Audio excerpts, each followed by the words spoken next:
আজকাল আমরা দোল পূর্ণিমাটা কিভাবে পালন করি মায়েরা বলুন? দোল পূর্ণিমাটা আমরা মনে রাখি কি? দোল পূর্ণিমাটা কার জন্মদিন একটু দেখি মনে আছে কিনা? কার জন্মদিন মা দেখেছেন?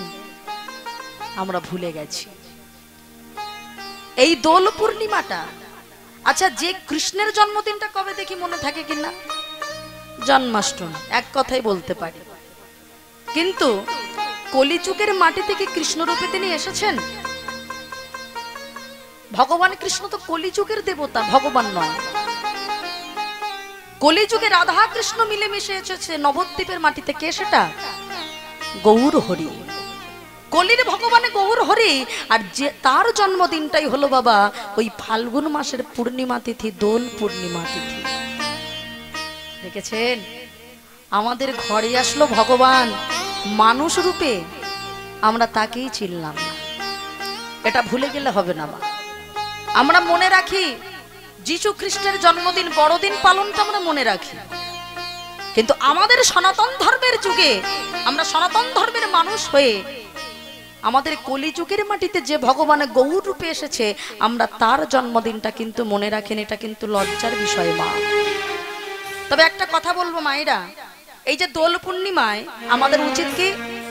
আমরা দেখবেন নিজেরা নিজেরা রং মেখে ভূত সেজে যায়, কিন্তু আমাদের উচিত ওই দিনে প্রথমেই স্নান করে উঠে গোবিন্দের চরণে আগে ওই আবিরটা দিয়ে, গুরুজনের পায়ে আবির দিয়ে তারপরে নিজেরা মাখা ভালো। আচ্ছা মায়েরা, এই দোল পূর্ণিমাকে আর একটা কথা আমরা বলি, কি বলি? হোলি উৎসব বলি তো, হোলি উৎসব। এই হোলি যে কথাটা এসেছে এটা কিন্তু হোলিকা থেকে এসেছে। আচ্ছা, দোল পূর্ণিমার আগের দিন আপনাদের গ্রামে হয় কিনা জানি না, মায়ের একটা ঘর টাইপের তৈরি করা হয় কিনা, যেটাকে বলা হয়, হ্যাঁ অনেকে আবার নেড়া পোড়ানো বলে, বলে তো। ওটার কারণটা কি বলেন তো? ওই যে হোলিকা দহন বলা হয় ওটাকে। আমরা যে হোলি উৎসবটা পালন করি দোল পূর্ণিমার আগের দিন, আমরা দেখবেন গ্রামে গ্রামে, এটা আমরা ছোটবেলায় করতাম, আনন্দ হতো। একটা ঘর টাইপের তৈরি করে, এটাকে আমরা অনেকে বলি নেড়া পোড়ানো, অনেকে অনেক নামে বলে। এটা আসলে হলো হোলিকা দহন। এর একটা মাহাত্ম্য আছে বাবা। কি মাহাত্ম্য? যে আমরা অশুভ শক্তিকে বিনাশ ঘটিয়ে আমরা শুভ শক্তিটাকে গ্রহণ করলাম। কিভাবে? এই হোলিকা নাম ছিল বাবা হিরণ্যকশিপুরের বোন। হ্যাঁ, যে হিরণ্যকশিপুরের ঘরে প্রহ্লাদ জন্ম নিয়েছিল, ওই হিরণ্যকশিপুরের বোনের নাম ছিল হোলিকা। এই হোলিকার একটা আশীর্বাদী চাদর ছিল বাবা। ব্রহ্মা হোলিকার তপস্যায় সন্তুষ্ট হয়ে হোলিকাকে একটা চাদর দিয়েছিল। আমরা যেমন চাদর গায়ে দিই না, ওরকম একটা চাদর দিয়েছিল। আর ব্রহ্মাজি বলেছিল হোলিকাকে, শোনো, তুমি যদি কোনোদিন আগুনের মধ্যেও গিয়ে বসে থাকো ওই চাদরটা গায়ে দিয়ে, তাহলে তোমার গায়ে কোনোদিন আগুন সবকিছু পুড়ে ছাড়কার হবে, কিন্তু তোমাকে কিচ্ছু আগুন করতে পারবে না।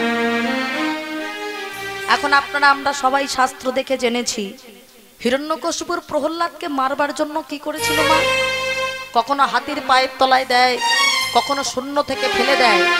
যখন কোনো কিছু করে আর মারতে পারছে না, একদিন নিজের বোন হোলিকাকে বলল, হোলিকা, তুই তো ব্রহ্মার কাছে একটা আশীর্বাদী চাদর পেয়েছিস, তার চাদরটা গায়ে দিলে তুই তো পুড়বি না, কিন্তু তোর কোলে যে থাকবে সে তো পুড়ে ছাড়কার হয়ে যাবে। এক কাজ কর, তুই বরং আমার ছেলে প্রহ্লাদকে তোর কোলের মধ্যে বসিয়ে আগুনের মধ্যে গিয়ে বসবি।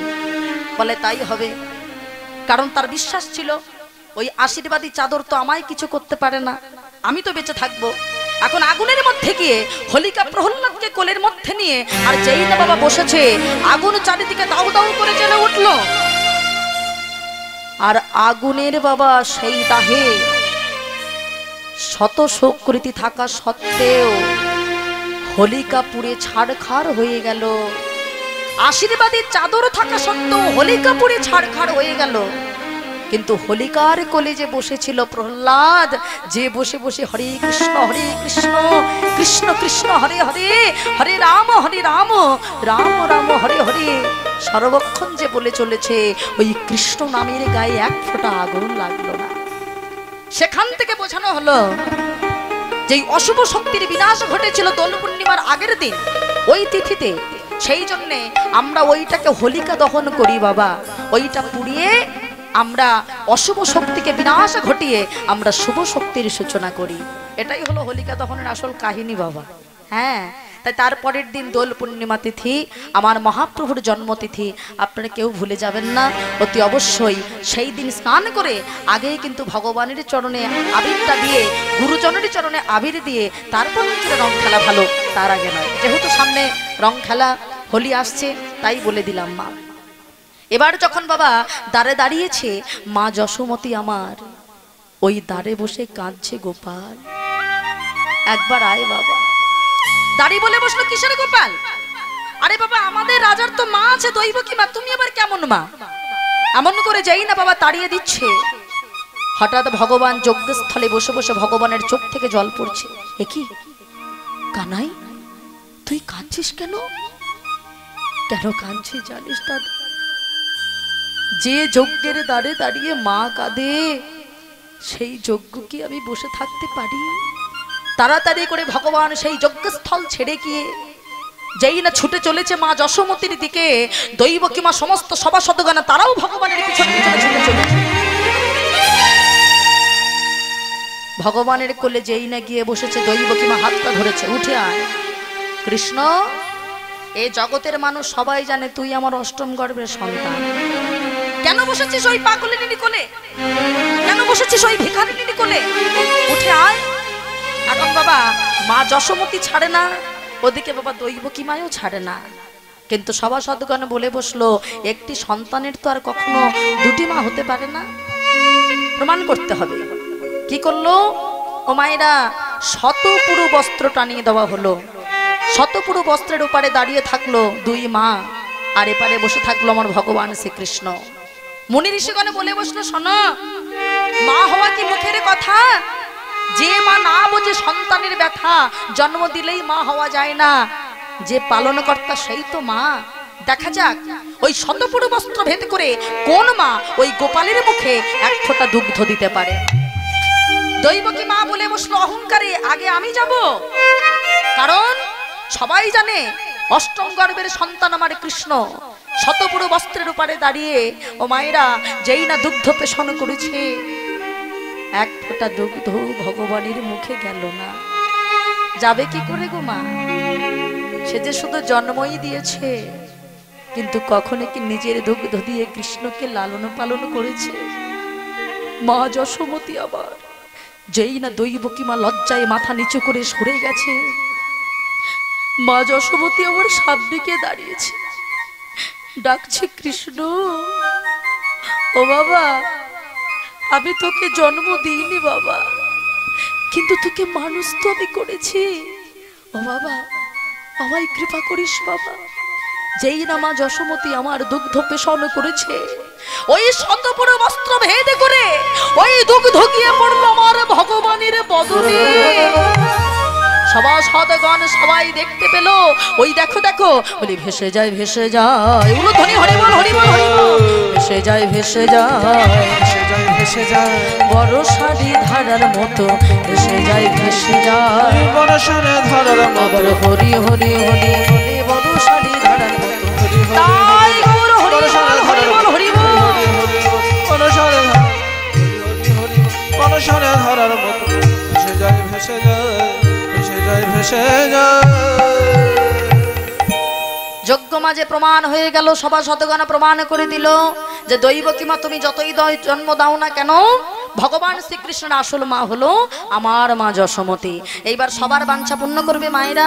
আপনারা এতক্ষণ বসেছিলেন, আপনারা যে যার মনোবাসনা আমার গোবিন্দের কাছে জানাবেন, সবাইকে নিশ্চয়ই যার যেমন বাসনা পূরণ করবেন। তাই মায়েরা উলুধ্বনি করে আমি এবার সমাপ্ত করছি। বাঞ্ছা কল্পতরু হব না, বাঞ্ছা কল্পতরু হব না, একই কৃষ্ণ চারি হয়ে গেলেন চারি দারে, একই কৃষ্ণ চারি হয়ে গেলেন চারি দারে, আবার যে যেভাবে হ্যারে সে সেইভাবে হ্যারে, হরি বল হরি বল হরি বল, যে যেভাবে হ্যারে সে সকল তরু ভাবনা বাৎসল্য প্রেমেতে কৃষ্ণ মা যশোদার কোলে বাৎসল্য প্রেমেতে কৃষ্ণ মা যশোদার কোলে শরণ বনি দেয় বদন কমলে উলুধ্বনি শরণ বনি দেয় বদন কমলে ক্ষীর শরণ বনি দেয় বদন কমলে ওই ক্ষীর শরণ বনি দেয় বদন কমলে বাঞ্ছা কল্প ভাবনা নন্দ উপানন্দ দেখে দাঁড়ায় দুয়ারে নন্দ উপানন্দ দেখে দাঁড়ায় দুয়ারে নন্দ উপানন্দ দেখে দাঁড়ায় দুয়ারে নন্দ উপানন্দ দেখে দাঁড়ায় দুয়ারে আবার প্রাণ গোবিন্দ এলো তথা বাধা মাথায় করে গোবিন্দ এলো তথা বাধা মাথায় করে গোবিন্দ এলো তথা বাধা মাথায় প্রাণ গোবিন্দ এলো তথা বাধা মাথায় করে বাঞ্ছা কল্প তরু ভাবনা সখ্য ভাবে রাখল দেখিতে পাইল সূক্ষ্মভাবে রাখাল গো দেখিতে পাইল আবার প্রাণ গোবিন্দ ভাই কানাই বলে কাঁধে করে নিল আবার ভাই কানাই ভাই কানাই বলে কাঁধে করে নিল ভাই কানাই বলে কাঁধে করে নিল ভাই কানাই বলে কাঁধে করে নিল বাঞ্ছা কল্প তরু ভাবনা সখী গণ সহিতে দেখে নকি সুদে সখী গণ সহিতে দেখে কি সদে আবার ললিত ত্রিভঙ্গ বাঁকা মোহন বংশীধারী ললিত ত্রিভঙ্গ বাঁকা মোহন বংশীধারী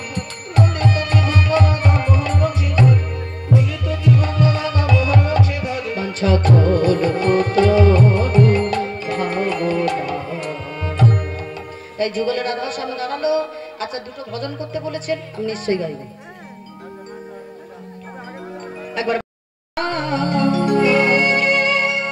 দুটোর বেশি আর বলবেন না এমনিতেই ভক্ত সংখ্যা আস্তে আস্তে ঠান্ডায় কমে যাচ্ছে চলো বৃন্দাবন ধাম চলো হাত তুলে তালে তালে সবাই নেচে নেচে করুন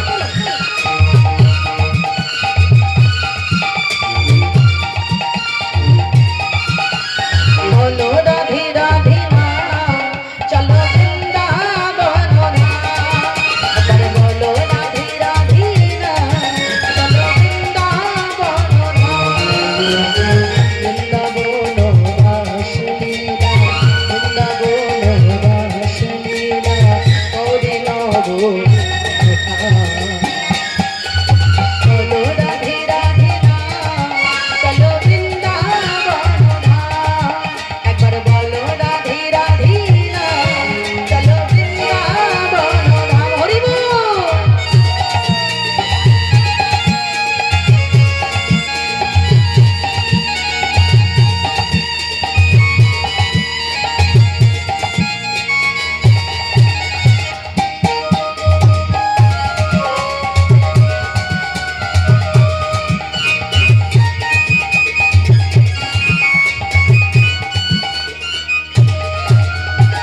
গৌরনে তাই নাচে অতি বাহু তোলে গগনের মাধাই নাচে হরি হরি বলে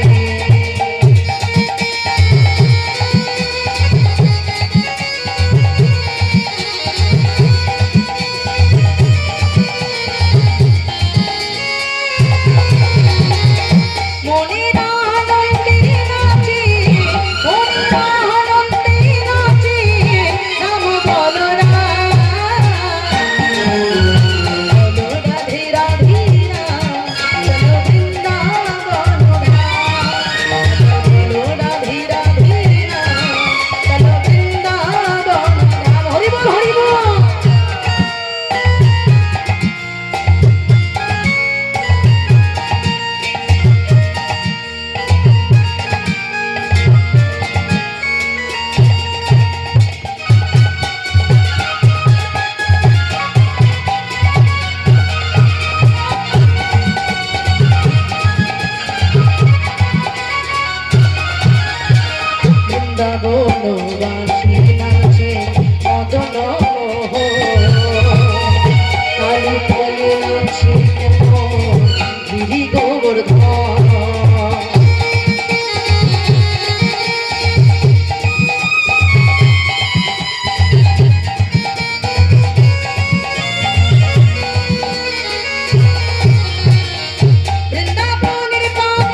করবে किशोरी कुछ ऐसा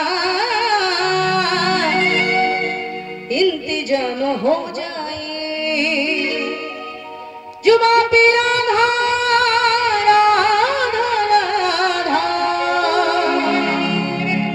नाम हो जाए जुबा पे राधा राधा राधा नाम हो जाए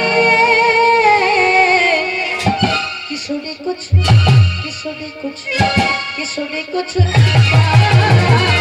इंतजाम हो जाए इंतजाम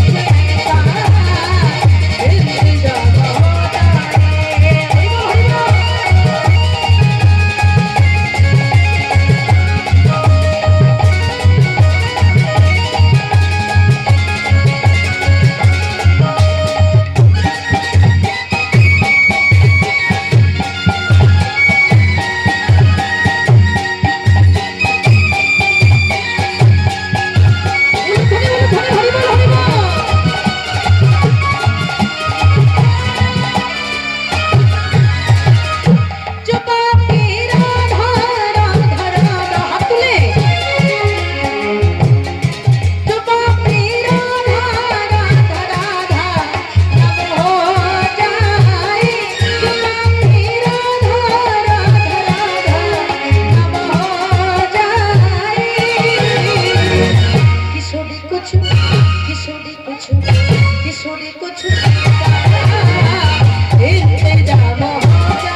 बोलो राधे राधे